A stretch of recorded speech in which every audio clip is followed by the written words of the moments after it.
2 വർഷം കൊണ്ട് ലാഭം എടുക്കണം എന്ന് ആഗ്രഹമുള്ളവരാരും ഈ വീഡിയോ കാണണ്ട, ഇപ്പം തന്നെ സ്കിപ്പ് ചെയ്തോ.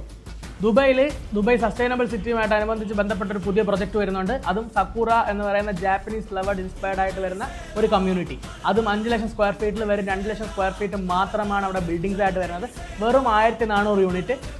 3 ലക്ഷം സ്ക്വയർ ഫീറ്റ് ബാക്കിയുള്ളത് ഫുൾ അമ്യൂണിറ്റീസ് കാര്യങ്ങളാണ് വരുന്നത്. അവിടെ എക്സ്ക്ലൂസീവായിട്ട് 3 ലക്ഷം സ്ക്വയർ ഫീറ്റിൽ ജാപ്പനീസ് തീമിലുള്ള അമ്യൂണിറ്റീസ് ആണ് വരുന്നത്. അപ്പോൾ നിങ്ങൾക്ക് ജസ്റ്റ് ചിന്തിച്ച് നോക്കിയാൽ പറയാം, ഒരു റിസോർട്ട് സ്റ്റൈൽ ലൈഫ് സ്റ്റൈലാണ് അവിടെ വരുന്നത്. കാർ ഫ്രീ സോണാണ്, ചില്ലർ ഫ്രീ ആണ്. At the same time payment plan നോക്കുകയാണെങ്കിൽ 6 വർഷത്തേക്ക് നിങ്ങൾക്ക് പേയ്മെൻറ്റ് പ്ലാൻ ഉണ്ട്, including post hand over payment plan. 10% down payment, അത് കഴിഞ്ഞിട്ട് 2 മാസം കഴിയുമ്പോൾ 10%, പിന്നെ മന്ത്ലി 1% ടിൽ ഹാൻഡ് ഓവർ ഒരു 10%, പിന്നെ 35 മാസത്തേക്ക് 1%. ഇതുപോലൊരു ഗോൾഡൻ ഓപ്പർച്യൂണിറ്റി ഇന്ന് ദുബായിൽ നിൽക്കുമ്പോൾ നിങ്ങളാരും അത് മിസ് ചെയ്യാൻ പാടില്ല. എത്രയും പെട്ടെന്ന് എന്നെ കോൺടാക്ട് ചെയ്ത് കഴിഞ്ഞാൽ കൂടുതൽ ഡീറ്റെയിൽസ് ക്രിസ്റ്റൽ ക്ലിയർ ആയിട്ട് പറഞ്ഞുതരാം. എന്നിട്ട് അവിടെ ഇൻവെസ്റ്റ് ചെയ്യാം.